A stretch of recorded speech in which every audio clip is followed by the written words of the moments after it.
Yo, what is up, guys? It's Partywaffles here, and I am back with another video for you guys. I've been waiting to make this video. This is my full Unholy DK guide for Season 1.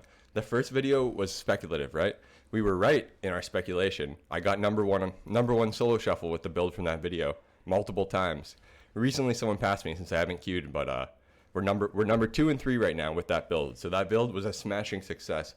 But I'm going to show you all the builds that I play in this one, which is basically just 2 builds, and I'm going to go over all the talents. So this is going to be like a full build. So we're going to start by going over the talents and explaining every talent to you, and then I'm going to talk about the builds, and then I'm going to talk about itemization, and then I'm going to talk about rotation and just tips general how to play the class, okay? So the first thing we're going to get into here, like I said, is I'm going to go over the talents completely. By the end of this video, you're going to be able to succeed like me and slay the solo shuffle ladder and the 3v3 bracket, because both of the builds I'm going to show you work for both, so it's going to be great. So let's get right into this. This is going to be a little bit longer than my normal videos, okay? So let's go over the talents here completely. For everyone new that doesn't know about these or doesn't understand the abilities, I'm going to explain them all right now. So, Chains of Ice. You press this on a target, it slows them down 70%. Death Strike, you use this, you attack, basically a melee attack, it heals you. Raise Dead, this is your pet, pretty straightforward. Next we have Mind Freeze, which is going to be a kick. So if an opponent is casting a spell and you press Mind Freeze, it's going to stop their cast, okay? It's just a kick. Then we have Anti-Magic Shell, which is a barrier that makes you immune to all magic abilities. So say you're going to get CC'd, crowd controlled with a Fear Polymorph, you press this before, you won't get CC'd. Also, you absorb damage, everything like that, just a good defensive. Next, we have Cleaving Strikes. So when you drop a Death and Decay and you're smashing Scourge Strike, it's going to be hitting Scourge Strike on everything within your Death and Decay with you. Here we have Enfeeble. This is just a passive. When your ghoul reduces the enemy's movement speed and their damage, so it's just a passive, nothing crazy. Here we have Control Undead, does not matter for PvP. Sacrificial Pact here. This is a defensive, okay? I'm going to go over all the defensives because the defensives that you're going to choose through the build is going to be personal preference, all right? So I'm going to explain them all to you, and then you're going to be able to decide which ones you like. I'll show you how you can vary them.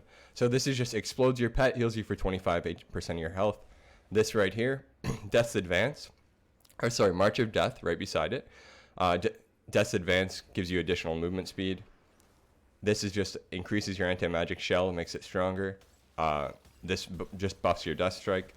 Here, Permafrost right here. Basically, it's an auto attack.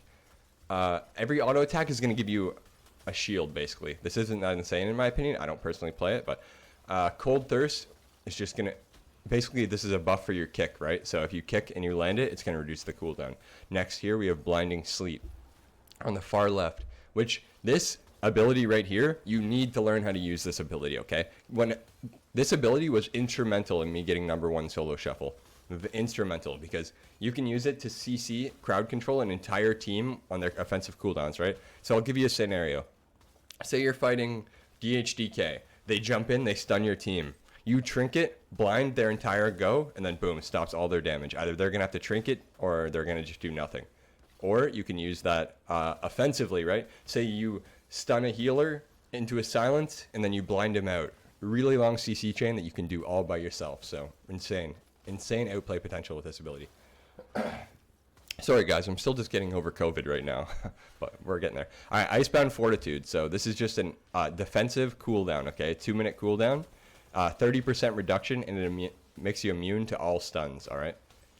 This below it just reduces the cooldown by 60 seconds. So if you'll notice a trend here, it's like, say, Anti-Magic Shell, ability that buffs Anti-Magic Shell. Death Strike, ability that buffs Death Strike, right? So there's a lot of things that just improve the thing below them. So to the right of Acclamation here, we have Merciless Strikes, 3%, 2% crit, pretty straightforward. And then above it, we have 3% Leech, straightforward again. And then to the right of that, we have Veteran of the Third War. So this is just going to increase your stamina, which is going to give you more health, essentially. Stamina equals health.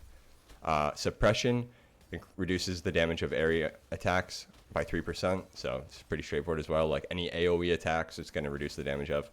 And then we're going to come all the way here down to Acclamation again, and we're going to go to the right, and then we're going to go to the right again. Anti-Magic Zone. So Anti-Magic Zone basically is it's a big area defensive, right? So you're going to throw this on the ground and it's going to absorb the damage for everyone inside of it. So this is really crucial to use this properly in solo shuffle and arena, because you're going to save your teammates with this, right? Like this is one of your saves, so you need to use this effectively. To the right here, we have Might of the Thracian, which is just going to be a 2% strength. Also, don't worry about this build right now. The whole point of right now is not to show you the build, it's just to show you, go over the talents, okay? I don't even know if I'm in the correct build right now, so just look at the talents though. We're going to explain the builds after. So then next we have Clenching Grasp. Death Grip slows the enemy by 50%, and then below this we have Unholy Endurance. So Unholy Endurance essentially turns your Lichborn, which is this ability right here, Lichborn. Lichborn draws upon unholy energy, become undead for 10 seconds. So essentially it makes you undead, which makes you immune to CC, like polymorph, charm, fear, anything like that. But this ability right here will make it so that you also reduce damage taken by 15%. So with this ability, you can use this as essentially like an IBF. Icebound Fortitude is IBF. You can use this essentially like that and have an extra wall, an extra defensive wall. To the next we have just a 2-choice talent, doesn't matter. And then we have Death Pact, okay? This is another defensive that you're able to choose if you so want to, all right? Create a Death Pact at blah, blah, blah. It heals you for 50%, but it also puts a healing absorb on you. So that's not why. It's not my favorite personally, but some people use it. Next, we have Assimilation. Essentially just increases your anti-magic zone. I never play this, so I wouldn't even worry about it. Next, we have Asphyxiate, okay? This is just another crowd control effect. It's a stun. So you just stun the target for 5 seconds straight. There's nothing to it. Next, we have Gloom Ward, okay? This ability right here, Gloom Ward, it synergizes with your anti-magic shell. It synergizes with Spell Warden. So here's a combo. Spell Warden, Gloom Ward, and then some points in Unholy Bonds. They will make your Spell Warden really powerful, okay? Because Spell Warden is essentially a rune. It's a rune forge. Although you don't need the rune forge when you have the talent. But so this affects your rune forges, right? So it's going to make it stronger. And then since it's also an absorb, this also makes it stronger, okay? So those three things synergize really well if you want to be really tanky into any magic damage. On the next, we have Proliferating Chill, okay? This is just, it's going to Chains of Ice one extra person when you press Chains of Ice. This is so good. It's absolutely insane. I'm not taking this off like pretty much ever. Next, we have Runic Attenuation. Just gives you some runic power. Essentially, we're taking these, though, just because we want this. So Runic Attenuation gives you some runic power. Wraith Walk, this is really nice. It breaks a root, so you can use this to catch up to people. It's basically just a gap closer. And then here we have Unholy Ground. Gain 5% haste while you remain within your Death and Decay. Not a bad talent. And then we're going to go down to the right. We have Death's Echo, which basically just gives your Death Grip, Death and Decay, everything like that. Death's Advance, an extra charge. And then to the right, we have Will of Necropolis, so pretty straightforward here. When your HP hits 30%, your damage is reduced by not 35% because it's nerfed. It's about 17%. But yeah, so that's good as well. And then Blood Draw, I've never used this, but when you fall below 30%, you drain the enemies. Sidious Chill, your auto attacks reduce the target's attack speed, so if you want to try and keep this up, keep their attack speed lower, if it's a class where attack speed matters, of course.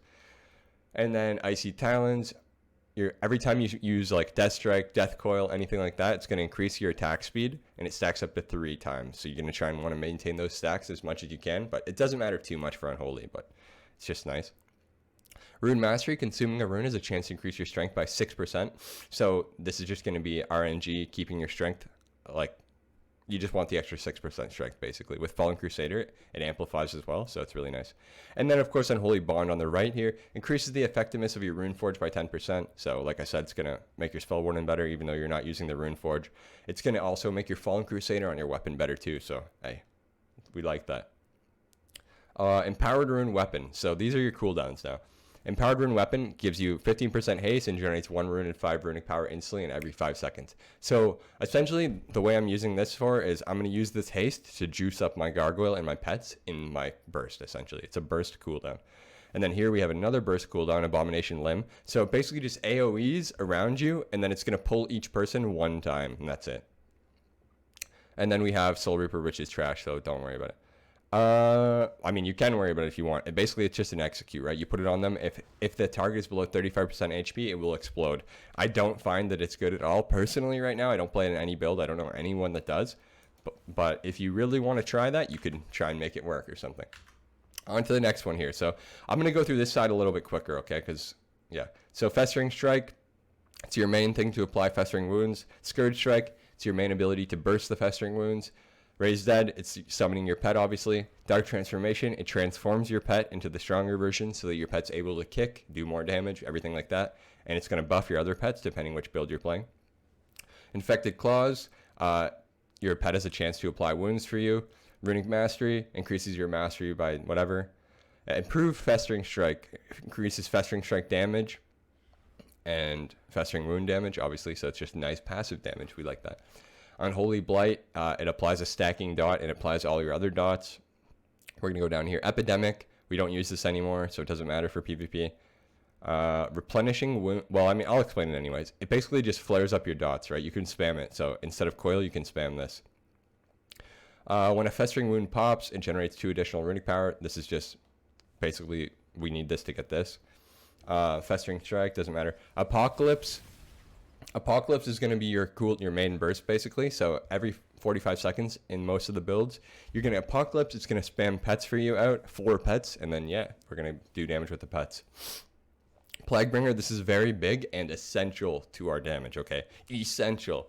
Scourge Strike causes your disease to occur 100% more quickly for 5 seconds. It's actually 10 seconds because they buffed it. They just haven't fixed the tooltip, so...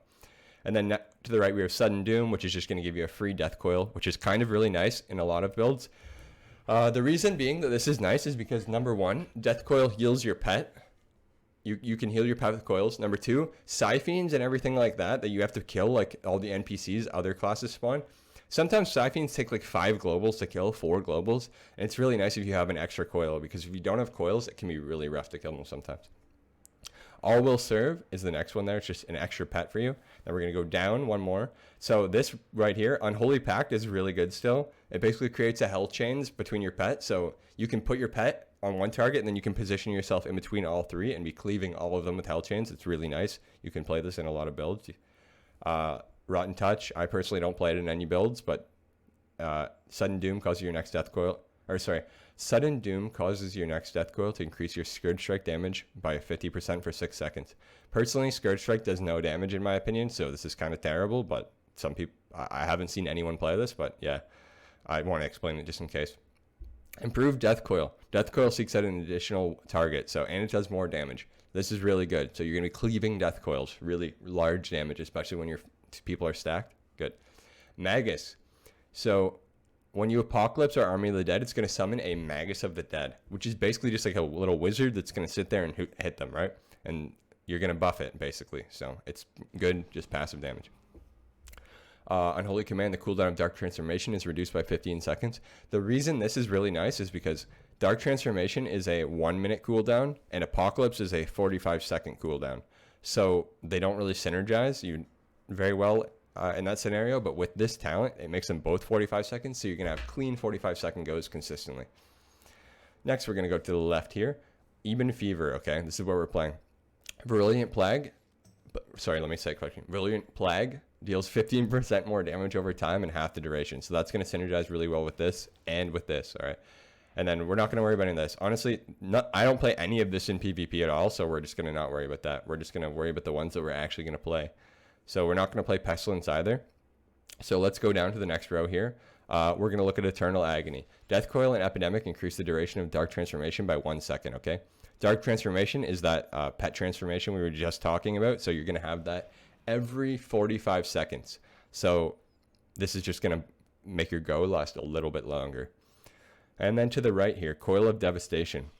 So essentially what Coil of Devastation does is it's just a dot, right? So a lot of the time as Unholy right now, you're just kind of chains of ice running away and dotting them, okay? So say I'll throw keep my Outbreak on top of everybody. So I have my 3 dots, and I'll throw a Coil of Devastation for the extra dot. And I'll just rot people down, basically. And this dot stacks as well. So if you spam coils into it, it stacks. And then here to the right, we have Harbinger of Doom. Sudden Doom triggers 30% more often and can accumulate 2 charges. So that's pretty good, but I don't play it personally. And then over here we have Reaping, which I also don't play anymore. It's just enemies below 35% health take an additional 25% damage from some of your abilities. All right, now let's get to we're getting down to the meat and potatoes of it all here, guys. We are getting to the meat and potatoes, all right? So Summon Gargoyle here, all right? So I play this in every single build, okay? The Gargoyle does a lot of damage in every single build, even if whether it's Unholy Assault, whether it's Commander, it does a lot of damage, okay? In every single build. So this is pretty much a staple of us. One tip I'm going to give you about the Gargoyle, though, is notice how mine says replaced by Dark Arbiter. So the Gargoyle itself has, we're going to call it dumb, okay? The AI for the Gargoyle is dumb. It flies really low to the ground in comparison to the Arbiter. The Arbiter flies really high, and it will just shoot people over pillars and everything like that. So I find it has a lot more uptime, and it actually does a lot more damage if you switch it. All you need to do to switch that is you need to go to the Death Knight base, Acarus, and you need to talk to Lady Alistra, okay? She's in 2 different places, depending if you have the class hall or the old base, but I'm sure you'll be able to find them. Next, we have Army of the Dead here. We're essentially playing this so that we can have Abomination, okay? You can't play this. You can't play Abomination if you don't have this. Also, we need what's below it, so yeah. Next, we're going to go over here because there's going to be builds we're playing this, so I'm going to explain these. So Death Rot here, every time you coil, it's just going to increase the shadow damage, basically. It's going to increase the shadow damage that the enemy is taking. So you want to, because we're going to be weaving in a lot of coils, so it's just going to be kind of passive damage we're going to have there. Next, we're going to talk about Festermite. I talked about this in the other guide a lot because the other guide was based on this build. This guide is going to be a complete guide that shows you every build, which is why I'm explaining everything. So Festermite, essentially, popping a Festering Wound increases your strength by 1%, stacking, okay? The stack's really high. You can get a lot of strength. Basically, that's it. It's just stacking strength from Scourge Striking. So if you're playing this, you want to try and keep it up as much as possible. And then we're going to go to the right. Ghoulish Frenzy. Ghoulish Frenzy is essentially, if anyone played Shadowlands, Ghoulish Frenzy is the equivalent of Frenzied Monstrosity, the legendary. So it's going to increase your damage and your pet's damage and attack speed. So it's very good, especially if you're playing especially if you're tier set and you're playing Commander or something like that. Really nice. Next, we're going to talk about Army. This is pretty straightforward. Essentially, every time... sorry, I got distracted. So your Apocalypse, if you don't have this, is 1.5 minutes. If you play this talent, it's going to make your Apocalypse 45 seconds, which is going to go perfectly with the 45-second Dark Transformation, right? And also our 45-second Unholy Blight. So that's going to be your 45-second go, those 3 CDs. Morbidity, it's just free damage, right? Because you're going to try to keep everything dotted, okay? You're going to try to keep everything dotted, and since you have Super Strain, it's going to be about 6% damage increase at all times. With Unholy Blight, it's going to be 8%. So this is just free damage. Really nice. Really good for rotting people down, slow games, everything like that. Unholy Aura. All enemies within 8 yards take 20% increased damage from your minions. Pretty straightforward. Below this here we have Commander of the Dead. Dark Transform empowers your Gargoyle and Army of the Dead for 30 seconds, increasing their damage by 35%. So this is going to buff. Commander is going to buff our Apocalypse pets. It's going to buff our Abomination. It's going to buff our Maguses. Everything like that, right? So it's going to buff all that stuff. So that's why I usually play Abomination with Commander a lot of the time. So then now we're going to talk about Super Strain. Super Strain, basically, it's just, all it does is this, okay? Your dot is going to put 3 dots, which is really good in combination with this and with this. Pretty much almost every single build, well, basically, every build is built around that, okay? That's where your crazy consistent damage comes from. So, and then of course we have Unholy Assault. Strike your target, dealing 17,000 shadow damage. Basically, the damage is negligible, but it puts 4 Festering Wounds on the target, and it gives you haste for 20 seconds, which is really nice. That's why my Solo Shuffle build was built around this, because I can go in there, I can press Unholy Assault, Apocalypse, and just start going instantly. Not have to worry about someone getting away before I can fester or anything like that. But, okay, so now that we talked about all the talents, we did a little overview of all the talents right there, right? Now I'm going to talk about my builds, okay? So these are the 2 builds that I'm playing. By the way, this video is going to be long, so it is what it is, but these are the 2 builds that I'm playing at the moment, okay? There's a little bit of variation. I switched them up a bit, but let's talk about it. So the first one here is going to be the Commander build, and then of course we have the other build. This is the Unholy Assault build, which is the one we played, the one from the first guide, right? So they both, everyone I see plays both of these still. So both of these. So it's going to be, you can say you like one more than the other, completely fine. They're almost interchangeable, okay? Like I said, I played Unholy Assault to #1, and I've seen people play Commander to #1. So both of them are very viable. But let's talk about this one first. So basically, I just talked about these talents, okay? So the talents on the left, if you want any variation, say you're fighting caster, okay? You're fighting magic people, and you're using Gloomward, Spellwarden. Perfect. Say you're fighting melee, okay? Say you're fighting melee and you aren't using Gloomward you don't want to use Gloomward. You can swap out of Spellwarden because you don't need it, right? You're fighting no magic, and you could swap Gloomwarden over here to Unholy Endurance, and then boom, there. Now you have a defensive for melee and physical damage rather than just magic damage. Okay, so it's things like that. You can switch around your defense, or say you're fighting no casters, and you don't feel like you need as much magic defense. You can take 1 point into there, throw it in there, right? So the thing is, the defensives, you can move them around how you like them for what you're fighting, essentially. Okay, so just test out what you like, and yeah, it's up to you. So on the left side, that's how you're gonna vary the left side, okay? Or say you want to drop say you want to be a little bit more tanky into casters, you could say drop the 2% strength. You could put a point in here because, like I said, Unholy Bond, Gloomward, and Spellwarden synergize well together, right? So that's how the variation is going to work on the left side. It's going to be mostly defensive variation for whatever you're fighting. As far as on the right side goes, so this is the gist of it, okay? This is the gist of it. It's an Unholy Blight build. Or sorry, it's an Unholy Assault build. So this is really good in solo shuffle, really good in threes when you want to just go right away. The strong point of this build is with the commander build, you need to go in there and you need to get 2 festers before you can do your go, because you need to apply your wounds before you can do the go. With this build, you can go in there and save 1 global. You can go in there and Unholy Assault, and then you can instantly go and not have to worry about it. Because a lot of the time, you'll go in, fester once, and then boom, the target blinks away, they pop an immunity, the wounds are gone, and then all of a sudden, you know what I mean? It just scuffs your go and you got to wait even longer. That's why this one is about speed and efficiency. So the thing about this build that's going to differ from the other one is you have, the way this is going to play is you have 45-second goes, right? Like you have your 45-second Apocalypse, 45-second Unholy Blight, and you have 45-second Dark Transformation. Your big CDs are going to be Gargoyle, Unholy Assault. So in your first go, you're going to go in there, you're going to have everything, right? You're going to have your Gargoyle, your Unholy Assault, your A-Bomb Limb, your Empowered Rune Weapon, your Apocalypse, your Dark Transformation, your Unholy Blight. You're going to have everything. And then after that, the next go is going to be your 45-second go with Unholy Blight, Unholy Blight, Apocalypse, and Dark Transformation. But yeah, so the way this plays, the playstyle about this one is going to be about keeping your dots up and then spamming as many Scourge Strikes for Fester Mites as possible, okay?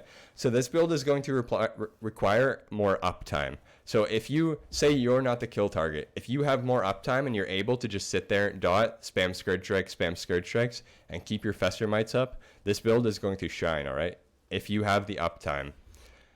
But if you don't have uptime, we're going to talk about the commander build here. So with the commander build, you don't really need as much uptime because you don't have Fester Mite. So the thing about this build is you can essentially just be outside of your go, right? So the go is going to be pretty much the same, right? You're going to get Apocalypse, you're going to Gargoyle, you're going to get all your pets out, and then you're going to buff the pets with Dark Transformation because Dark Transformation buffs the pets for a commander. But so both builds are going to play about the same, right? You're going to get your pets out and you're going to buff them and you're going to do damage, and then in between you're going to dot, and the difference comes now is in between the goes. With this one, you're just going to dot, and you can just Scourge Strike once. Just Scourge Strike once to keep this up, because this is up for 10 seconds at a time. Even though it says 5, it's up for 10 at a time. So you don't have to worry about maintaining your Fester Mite. So you can just kind of dot everybody, Scourge Strike a wound, coils. Like you can kite a lot. If you have to kite a lot, you're not really losing anything, right? So if melee are training you, this is really good for that. You spam a Chains of Ice, you put your dot, and you run away. If melee are training you as the other one, it's going to be bad, right? Because you're not going to sit and be able to trade. You're not going to be able to sit and trade Scourge Strikes against melee. They're going to kill you. So Fester Mite's not going to be very good in that scenario, right? So I like to think of it this way. In 3v3s, where I could potentially die, just in 3v3 in general, I kind of generally play the commander build, because I never know if I'm going to have to just kite the entire game or anything like that. But games where I know I have full uptime, like solo shuffle, where I'm not really a kill target and I can just maximize Scourge Strikes, that's where I really like this build to shine. But like I've said, I played this build to number 1 and number 2 Death Knight, and it was like 6-0 almost every single game. It worked very well. But I have seen people play the Commander one as well to number 1 on EU. So like I said, both are very viable and both work, okay? The playstyle is slightly different. Like I said, this requires more Scourge Strikes in between your go for uptime of Festermite, and the other one doesn't. So this build is going to be a little bit harder to play, right? Because this is the Super Strain on Holy Assault. It's going to be a little bit harder to play just because you have to maximize more things. Like you're trying to maximize this, you're trying to maximize this, you're trying to maximize your wounds. There's more things to pay attention to, but it's more fast paced, and you can keep the, like I said, you can just keep the damage. If you can keep the Festermite, it's really good because you're keeping everything dotted, and then say you have an extra 20% strength too, like the dots are obviously going to hit harder, right? So this is kind of more like an uptime / dot build. And then of course the Commander build, like I said, you can dot Scourge Strike one time and then just outside of your go is just do that. And then when you have your CDs, you just pop your CDs and go. But those are the two builds I play. So like I said, there's a little bit of variation. Say you wanted to, say you like Unholy Pact, right? I've seen people play Unholy Pact. You could do this. You could drop these two. You could go Sudden Doom, Unholy Pact. Like there's variation, right? You can change the talents around how you like them. The only thing that matters is that you keep the core idea of the build, right? So the core idea of this build is Super Strain Commander. So you can get rid of Ghoulish Frenzy if you want. You could get rid of Morbidity and change some stuff around. It's honestly personal preference.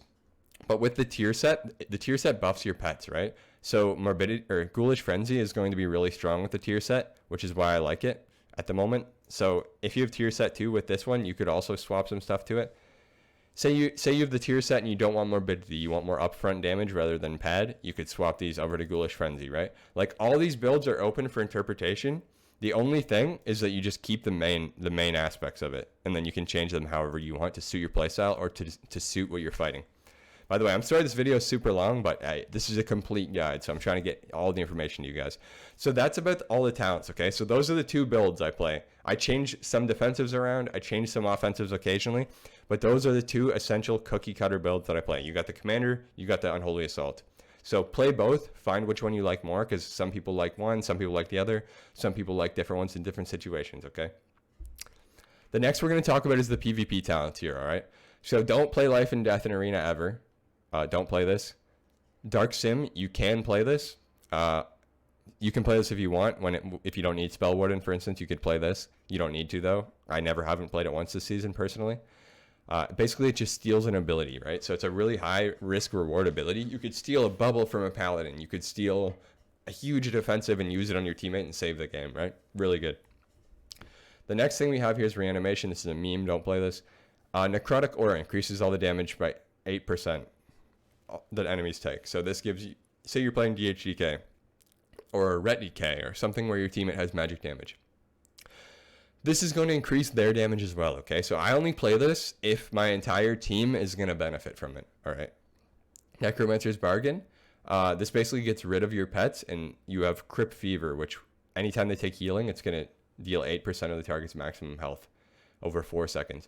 So if your pets are going to get 0 value, I honestly wouldn't play this. I wouldn't play this with Commander, but say you're playing Unholy Assault or something and your pets are going to get 0 value, you could play this.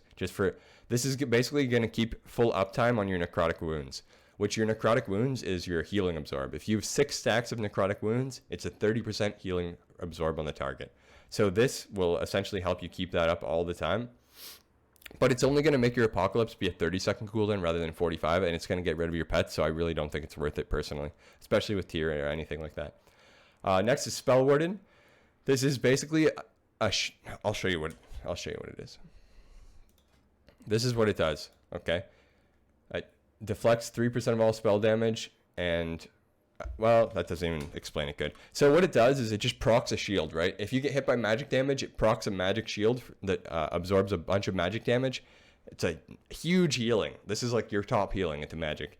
And then it procs the shield, and it also reduces the enemy's cast time. So it's, like I said, it's really strong. Strangulate, this is just a CC. It's a silence. Crowd control, 1 minute crowd control. Doom Burst, I don't even play this ever, but I wouldn't worry about that, honestly. Rotten Wither, don't play this either.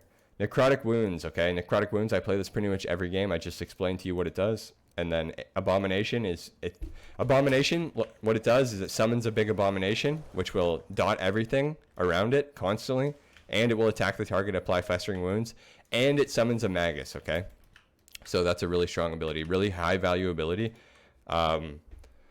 It's a really high value ability when you're playing Commander of the Dead, because when you're playing Commander, your Dark Transformation buffs it. But that is all for the overview of the talents, for the builds, and for the PvP talents. So now we're going to get into the next part here. So the next part that we're going to talk about is itemization, okay? Itemization. So it's going to be pretty straightforward. For the Commander build, for the Commander dot build, which is this one right here, you can play either a little bit of haste. So on both my DKs, I have about 10% haste out of Arena, which translates to about 13% in Arena, okay? You can play that. 13% haste in Arena feels nice. It makes your globals a little bit faster. Or you can play full mastery. Minus, like, obviously the tier set, you're going to get certain stats that you can't avoid. But other than that, you could play full mastery. I see people that play full mastery, like no haste. But me personally, I like a little bit of haste, because not only does it increase your pet's attack speed, like I said, the globals just feels a little bit better. But haste does not make your dots tick faster, okay? Mastery makes your dots tick harder, but haste does not make them tick faster. So going full mastery is also very good. Next here we have the crafted items, okay? So I personally am going to be using the crafted helm and the crafted boots. The crafted helm does about 5% of my damage when people are hitting me. The stat is not ideal, okay? It's crit, not an ideal stat.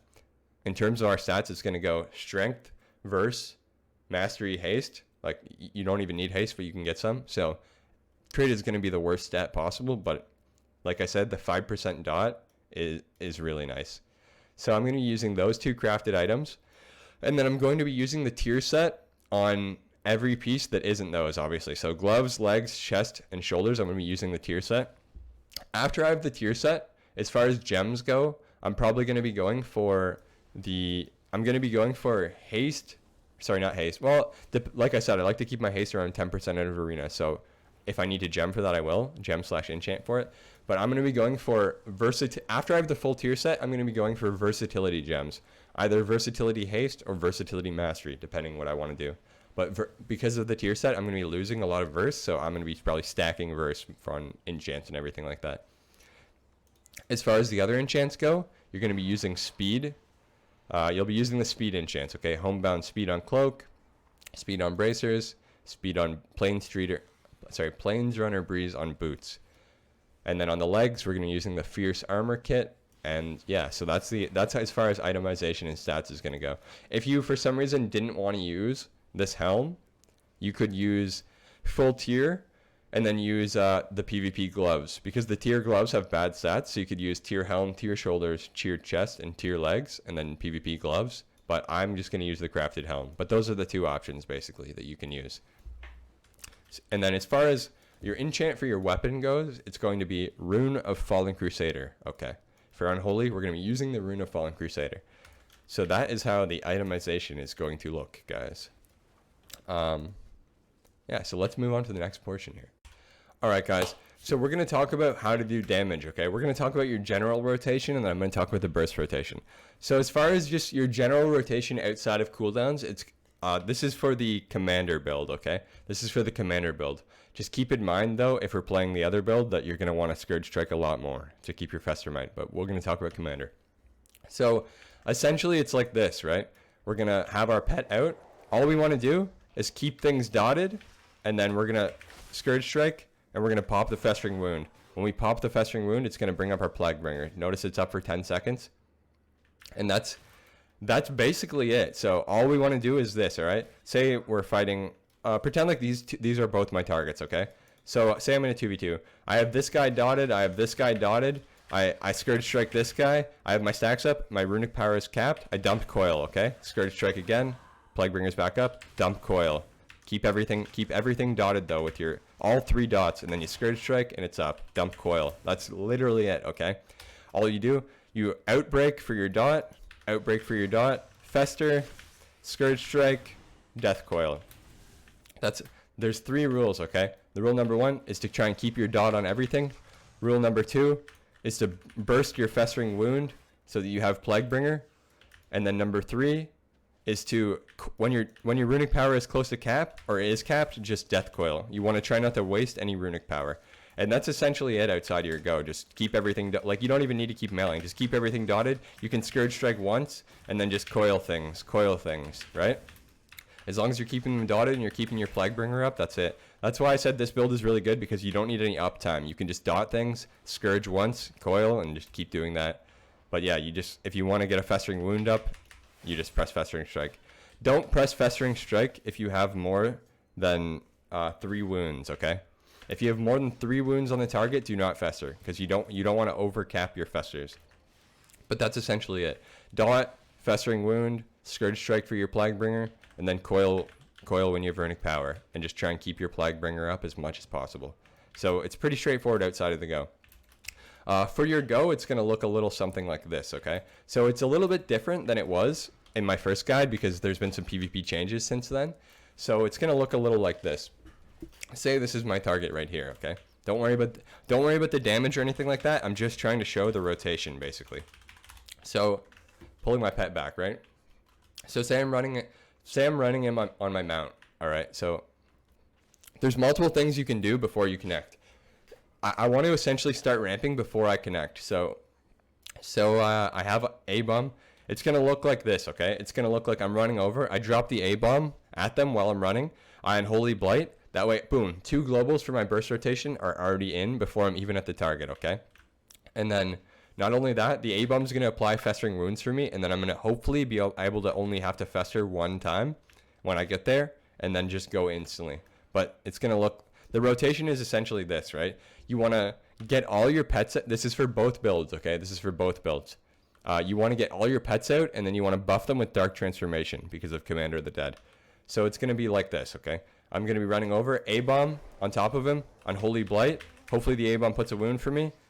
There we go, I got my wounds. Apocalypse, Gargoyle, Dark Transformation, A-bomb Limb, and Powered Rune Weapon for the haste, and then we're going to spam Death Coils. I'm spamming Death Coils to buff my Gargoyle. Then I'm spamming Scourge Strikes, spamming Death Coils, make sure my dots are back up, Scourge Strike, Death Coil. It's the same rotation, right? Scourge Strike, Death Coil, Scourge Strike, Scourge Strike. It's the exact same thing. Like look at the DPS. We're doing like 80k DPS single target. But anyways, that's it. So it's the same thing. The exact same as the damage outside of the go. Just keep them dotted.